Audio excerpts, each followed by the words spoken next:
Welcome to the webinar on Universal Digital Reconciliation Software.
Once again, good afternoon and welcome in the आज के session में universal digital channel reconciliation.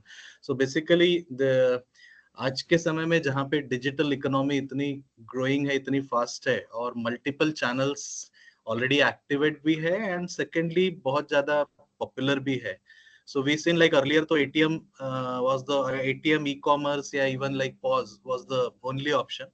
But nowadays, due to the huge success in UPI, specifically UPI की अगर मैं बात करूँ, तो number of transactions बहुत voluminous है और उनका reconciliation ये सबसे एक tedious job आज के समय में है. And secondly, जो इतने multiple channels है, reconciliation हमको सभी का करना है, सभी transactions का करना है. So if we get a solution या एक ऐसा platform या एक ऐसा कॉमन प्लेटफॉर्म की जहां पर सारे चैनल्स एड्रेस हो जाए, सभी चैनल्स से रिलेटेड हमारे कॉमन कॉन्फ़िगरेशंस हो, प्रोसेस फ्लो जो है वो भी कॉमन हो एंड इफेक्टिव रिकंसिलेशन बेसिस पे हम उन सभी डिस्प्यूटेड ट्रांजैक्शंस को भी एड्रेस कर सके.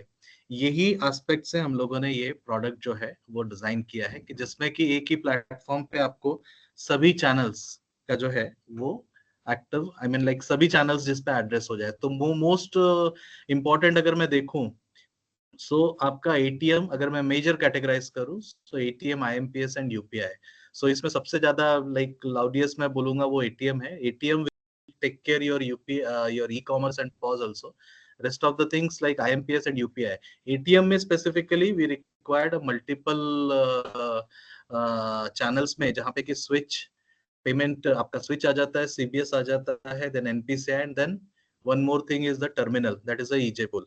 But rest of the things जहाँ पे कि एनपीसी, स्विच और सीबीएस के रिकॉर्ड्स में हमको रिकंसिलेशन परफॉर्म करना पड़ता है. तो let's focus on the ATM reconciliation because सबसे मेजर यही है. बाकी जो प्रोसेस फ्लो जैसे मैंने आपको स्टार्टिंग में भी कहा कि पूरा बेसिक हमारा जो आइडिया है, ऑब्जेक्टिव जो है वो entire process flow for all the channels will be same. सभी के लिए प्रोसेस फ्लो जो है वो सेम रहेगा.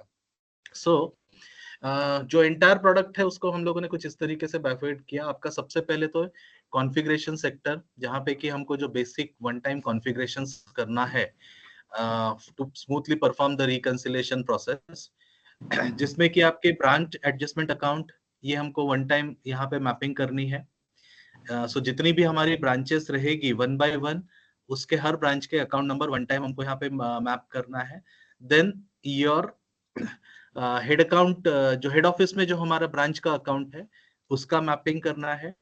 इसमें इंपॉर्टेंट जो चीज है that is ATM terminal details. अब यहाँ पे एटीएम के जितने भी टर्मिनल्स हैं बैंक के, इनको एक तो मैन्युअली आपको डिफाइन करने का प्रोविजन दिया हुआ है जहाँ पे कि एवरी इंडिविजुअल टर्मिनल उसका लोकेशन राइट एंड उसका अकाउंट नंबर मेन है आपका टर्मिनल कोड एंड लोकेशन जो आपको यहाँ पे मैप करना है. तो एक मैन्युअली भी आप वन बाय वन कर सकते हो, अदरवाइज वन स्ट्रोक अगर आप सीएसवी फॉर्मेट में अगर पूरा का जितने भी टर्मिनल्स होंगे वो वन स्ट्रोक आप सीएसवी फाइल में भी हमको ऑल टर्मिनल्स डिटेल्स दे सकते हो, जिसके लिए कि अगर आप वन स्ट्रोक सीएसवी में अगर लाइक आप इंपोर्ट करना है डेटा तो उसका डेटा टेम्पलेट फॉर्मेट भी आप वहीं से डाउनलोड कर सकते हो. उसका पूरा यूजर मैनुअल या हेल्प भी आपको वहीं में मिलेगा और जैसे आप सीएसवी में डाउनलोड करते हो उसी में आप डेटा अगर फिल करके वापस से इंपोर्ट करते हो तो आपके सारे टर्मिनल डिटेल्स जो है वो वन टाइम इसमें सिस्टम में जो है वो कॉन्फ़िगर हो जाएंगे। इसके बाद में सेटलमेंट अकाउंट ओपनिंग, ये भी आपको चैनल वाइज गेटवे वाइज आपको वन बाय वन एक कॉन्फ़िगर कर लेना है। अब आती है मेन, जो हम लोगों ने टर्मिनल तो डिफाइन कर ली है, लेकिन हर terminal at a time bank के पास में मल्टीपल आइदर मल्टीपल कंपनीज के टर्मिनल होते हैं या इवन सेम कंपनी के भी अलग अलग टाइम पे परचेस होते हैं। तो देर इज अ पॉसिबिलिटी कि टर्मिनल की जो आउटपुट फाइल है, जो ईजे फुल फाइल हमको जो रिक्वायर्ड रहेगी फॉर रिकंसिलेशन, इसके फॉर्मेट्स भी मल्टीपल रह सकते हैं और रहे हैं, हमारा जैसा ऑब्जर्वेशन रहा है। सो मल्टीपल फॉर्मेट्स भी हम लोगों ने यहाँ पे आपके लिए ऑप्शन अवेलेबल करके दिए, सो दैट टर्मिनल वाइज किस टर्मिनल से किस फॉर्मेट में हमको ईजे पुल का जो डेटा मिलने वाला है वो हम यहाँ पे कॉन्फ़िगर कर सकते हैं। और उसके लिए यहाँ पे आपके जैसे देखते हैं format 1, format 2, format 3, so these are the nomenclature like multiple formats है। और ये फॉर्मेट्स कुछ इस तरीके से है, तो आप यहाँ पे देख सकते हो, दिस इज अ गाइडलाइन।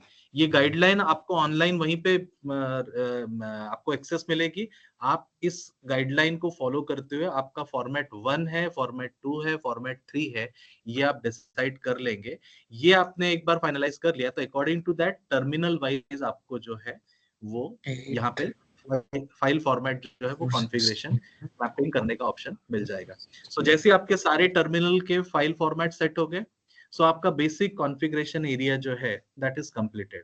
सो ये वन टाइम एक्टिविटी हमारी कंप्लीट हो जाएगी। अब हम हमारे रेगुलर प्रोसेस में चलते हैं। तो रेगुलर प्रोसेस में सबसे पहले हमको डेटा इंपोर्ट करना है। तो सीबीएस से जो सीबीएस का लेजर है, सीबीएस ट्रांजैक्शन जो हमको सिस्टम में इंपोर्ट करना पड़ेगा, इसको भी हमने मल्टीपल फॉर्मेट में, अब आपकी like CBS service provider, solution provider से जिस भी फॉर्मेट में आप डेटा एक्सपोर्ट करने का प्रोविजन करा सकते हो, इधर आप पाइप सेपरेटेड ले सकते हो या कॉमा सेपरेटेड ले सकते हो या फिर टेक्स्ट डेटा ले सकते हो। तो मेरे पास में ऑल डेटा टेम्पलेट की प्रोविजन है। आप देख सकते हो कि मेरे पास में पीएसवी का भी मैंने पाइप सेपरेटेड भी लिया है, कॉमा सेपरेटेड भी लिया है एंड टेक्स्ट फाइल भी लिया है। तो जो भी फॉर्मेट में आपको आपका सोल्यूशन प्रोवाइडर अवेलेबल करके दे सकता है, आप वो फॉर्मेट में कॉन्फ़िगर करा सकते हो। और वंस एक बार आपने ये data I mean data import export from CBS और यहाँ पे अपने को इंपोर्ट करना है, तो यहाँ पे इंपोर्ट के लिए ऑप्शन दिया है। आप यहाँ पे जो भी फाइल, जिस भी फॉर्मेट में फाइल अवेलेबल हो जाएगी वो यहाँ से हम इंपोर्ट कर सकेंगे। इसकी प्रॉपर आपको अपने सोल्यूशन प्रोवाइडर से ये जो डेटा फाइल डिजाइन कराने के लिए भी अंडरस्टैंडिंग है फॉर एवरी फील्ड्स, जो जो रिक्वायरमेंट्स है वैसे तो स्टैंडर्डाइज है, उसके लिए भी यहाँ पे आपको यूजर मैनुअल अवेलेबल है। सो कंप्लीटली ऑनलाइन वहीं के वहीं पे सारे के सारे हेल्प फाइल्स भी अवेलेबल करके दिए हैं। आप अगर वहां से यूजर मैनुअल का सपोर्ट लेते हैं तो उस बेसिस पे आपको फाइल की भी डिटेल्स जो है वो क्लियर हो जाएगी। सो सीबीएस फाइल आपका लेजर डेटा इंपोर्ट हो गया सिस्टम में। अब हमको मल्टी चैनल्स जो एंटिटीज है, मल्टीपल एंटिटीज है, उनका डेटा हमको अब इंपोर्ट करना है फॉर रिकंसिलेशन। अब यहाँ पे मैंने दो प्रोसेस है। एक, आप वन स्ट्रोक, आप यहाँ पे वन स्ट्रोक जितने भी चैनल्स हैं, for example channels, rather to say channels, जितने भी मेरी एंटिटीज हैं, जैसे NPCI is one of my entity, then switch is another my entity, right, and EJ pull is the third one entity. तो ये सारी एंटिटीज के फाइल्स जो है साइकिल वाइज भी मिलेगी मुझे, एक्वायर की अलग, इश्योर की अलग, राइट, देन ऑनर्स की अलग। तो जितनी भी फाइल्स मुझे रिकंसिलेशंस के लिए इंपोर्ट करना पड़ता है, ये वन स्ट्रोक आप एक फोल्डर में कलेक्ट करके एंड एट ए टाइम पूरा का पूरा फाइल, आप यहाँ देखें कि लिस्ट ऑफ फाइल्स जो मैंने किसी न किसी एक लोकेशन पे डंप करके रखा हुआ है, और वो सारा का सारा वन स्ट्रोक में सिलेक्ट करके भी इसको जो है वन स्ट्रोक जो है वो इंपोर्ट कर सकता हूँ। अगर मैं वन स्ट्रोक इंपोर्ट करता हूँ तो इंपोर्ट करते बराबर आप देखेंगे कि जितनी सिस्टम प्रॉपरली रिकॉग्नाइज कर पाया, आपने तो बल्क एक साथ मल्टीपल फाइल्स जो है वो इंपोर्ट कर ली है, तो जितनी सिस्टम को प्रॉपरली रिकॉग्नाइज्ड हो जाएगी वो सारी फाइल यहाँ पे, और उसका जो रिजल्ट है वो ready to load, that means इसका डेटा जो है वो आपका डेटा इंपोर्ट करने के लिए ओके है, रेडी है, क्योंकि सिस्टम ने फाइल जो आइडेंटिफाइड की है वो वैलिड फाइल मिली है और वो क्लियर है सिस्टम को। लेकिन जहां पे सिस्टम को अनक्लियर रहेगा वहां पे फिर हम जो है प्रॉपरली यहाँ पे उसकी मैपिंग करा के दे सकते हैं कि ये जो फाइल आइडेंटिफाइड हुई है वो एग्जैक्टली किस टाइप की है। ये आपने प्रोसेस अगर कंप्लीट कर दी, मतलब सारे फाइल आपके रेडी टू लोड हो गया, तो आपका डेटा जो है वो सिस्टम में लोड हो जाएगा।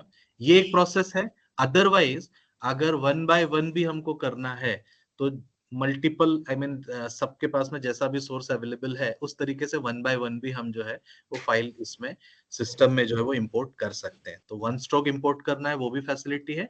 अदरवाइज यहाँ पे मेरे पास में मल्टीपल ऑप्शन है कि लाइक आपके पास में अगर टेक्स्ट इसमें आ रही है, सीएसवी फॉर्मेट में आ रही है, सीएसवी फॉर्मेट में भी सिंगल आ रही है, मल्टीपल आ रही है, तो अलग अलग ऑप्शंस मैंने यहाँ पे इंपोर्ट करने के दिए हुए हैं।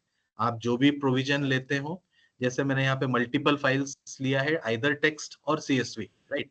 तो यहाँ पे मैं एंटिटी सिलेक्ट करके उसकी फॉर्मेट सिलेक्ट करके एंड देन साइकिल वाइज जो है वो वन बाय वन भी फाइल इसको मैं मैनुअल प्रोसेस बोलूंगा कि यहाँ पे मैं मैन्युअली एक एक मतलब हर स्ट्रोक में जो है वो एक एक स्ट्रोक में एक एक फाइल को ले रहा हूँ। जैसे आप यहाँ पे भी देख रहे हैं कि स्विच का जो है वो भी मैं यहाँ पर one by one file import कर रहा हूँ, और सिमिलरली एनपीसीआई का भी जो है वो वन बाय वन यहाँ पे इंपोर्ट कर रहा हूँ, इवन दैट एनपीसीआई के केस में cycle wise.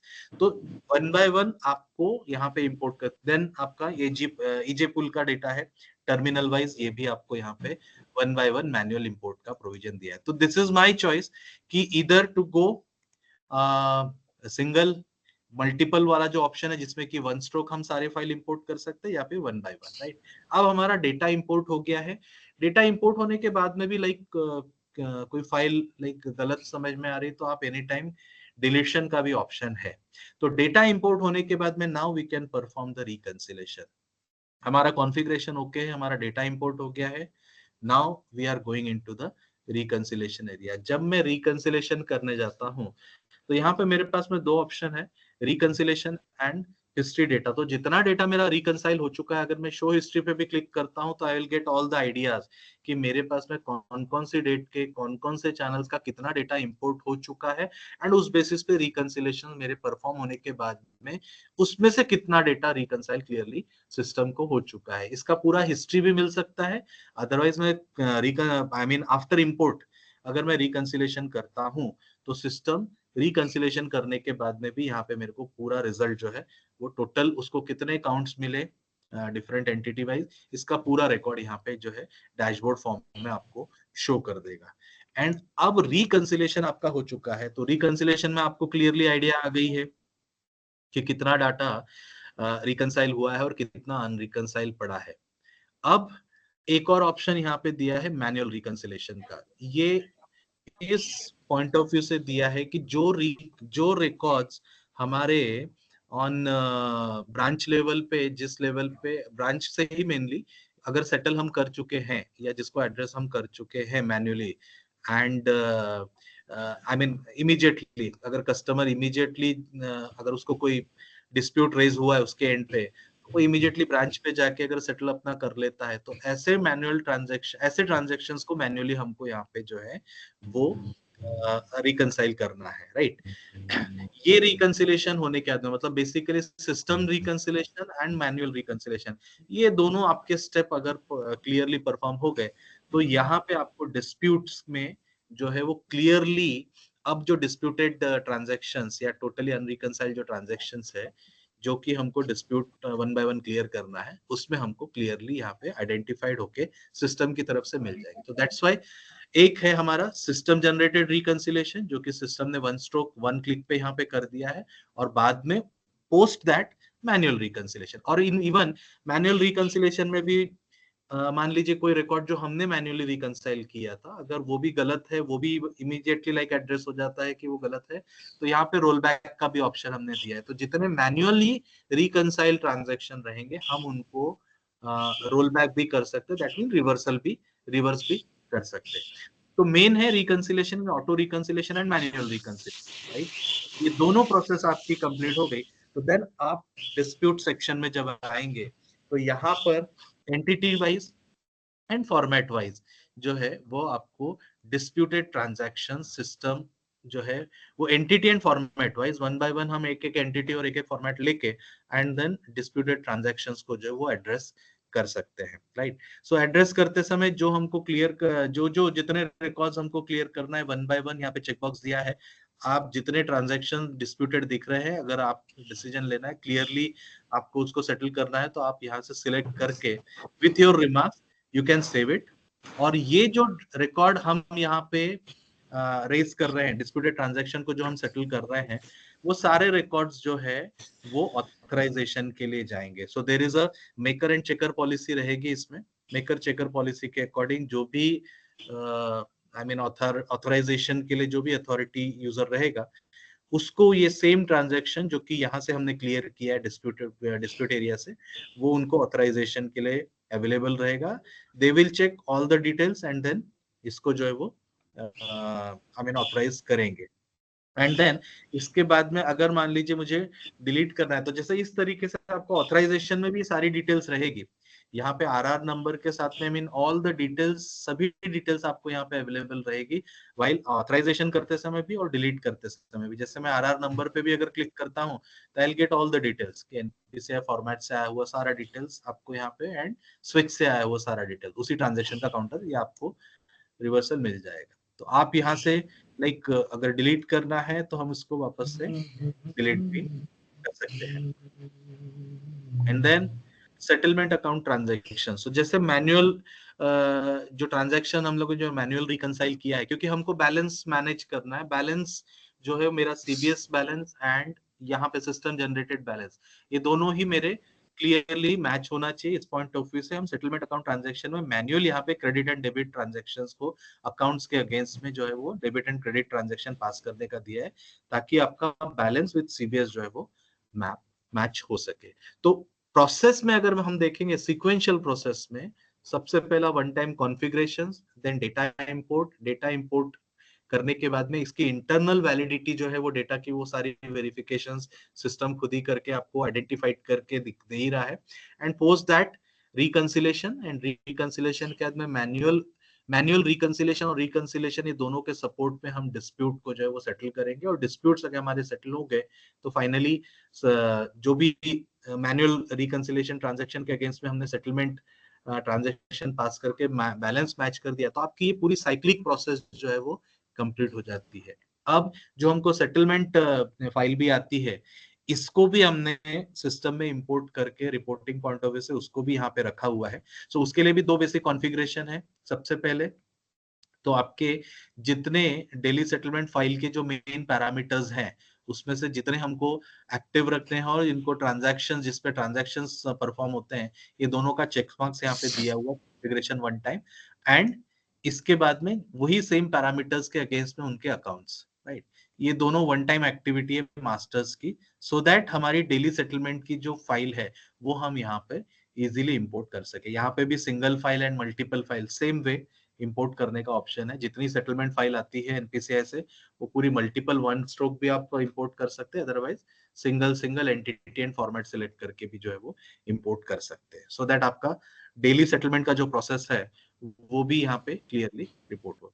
Now the reports, I mean हमने पूरी रिकंसिलेशन की प्रोसेस परफॉर्म की, finally the report. So reports बहुत हैं, मल्टीपल रिपोर्ट्स, मतलब मैक्सिमम रिपोर्ट्स हमने यहाँ पे जनरेट करने की कोशिश की है, लेकिन कुछ स्पेसिफिक रिपोर्ट्स में यहाँ पे instead of I mean time consuming ना होते, मैंने कुछ स्पेसिफिक रिपोर्ट्स यहाँ पे डिस्प्ले कराता हूँ मैं। जैसे डेली रिकंसिलेशन का आपका रिपोर्ट है। अब यहाँ पे डेली रिकंसिलेशन रिपोर्ट्स में भी मेरे पास में दो ऑप्शन है, या तो मैं फाइल समराइज्ड लूं या फिर साइकिल वाइज मुझे डिटेल चाहिए। तो मेरे पास में दोनों ऑप्शन है। अगर मैं समरी ऑप्शन लेता हूँ, सो इन दैट केस इस तरीके से मुझे समराइज पूरा का पूरा जो डेली रिकंसिलेशन का जो डेट मैंने सिलेक्ट किया है, उस डेट का मुझे समरी यहाँ पर पूरा मिल जाएगा, number of counts and amount, right. उसमें से कितना रिकंसाइल है, अनरिकंसाइल है, ये सारी डिटेल्स मेरे को यहाँ पे मिल जाएगी। और अगर मैं साइकिल वाइज डिटेल्ड वे में जाता हूँ, तो फिर यहाँ पे मेरे पास में साइकिल वाइज जो है वो डिटेल रिपोर्ट रहेगी, जिसके कि चारों कॉलमनर में आपको इसके ये भी मिलेगा, स्टेटस भी मिलेगा, राइट। ऊपर में काउंट मिल रहा है आपको साइकिल वाइज एंड नीचे में उसके डिटेल। ये मल्टीपल 4 पेज का रिपोर्ट्स है और हर रिपोर्ट मतलब आगे जितने भी रिपोर्ट्स हम अवेलेबल करके दे रहे हैं इसमें प्रिंटिंग ऑप्शन से भी मल्टीपल फीचर्स अवेलेबल है।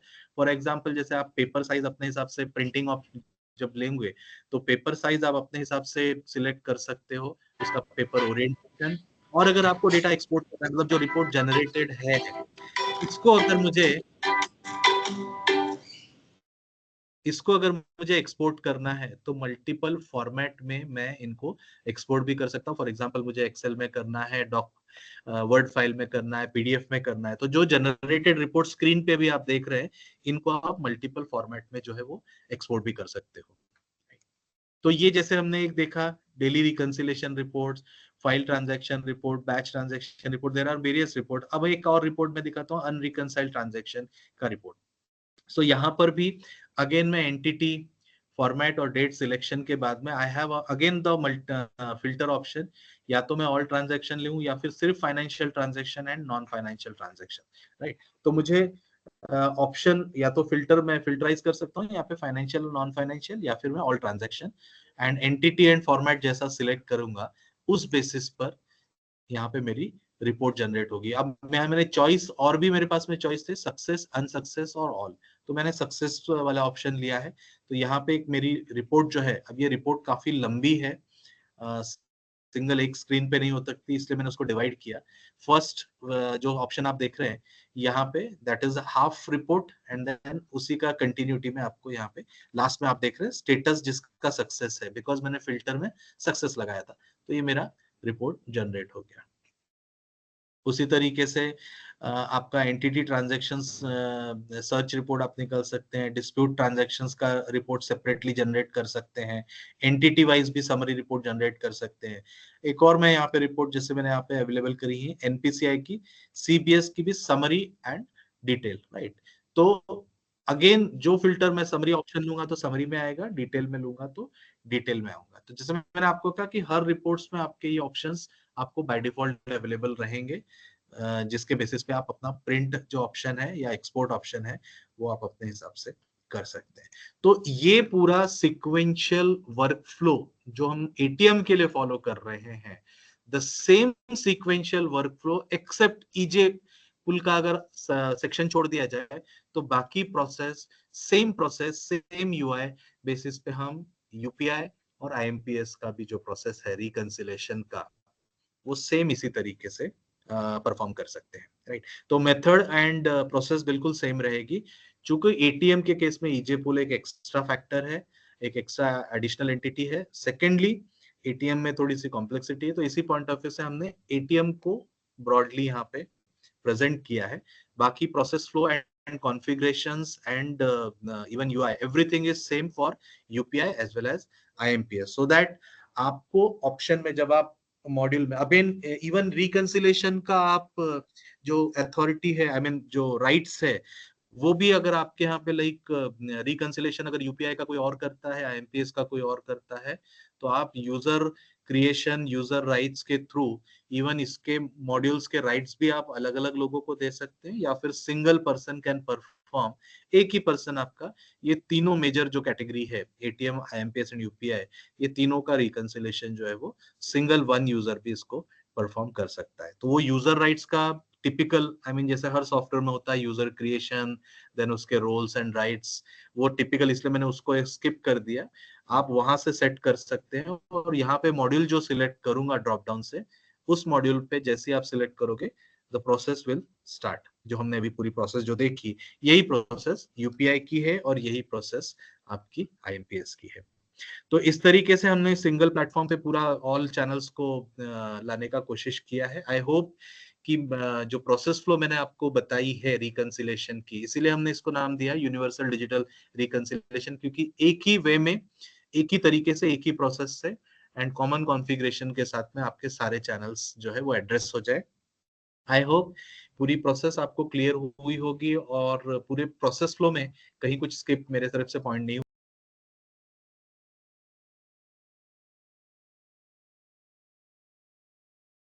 Thank you for watching.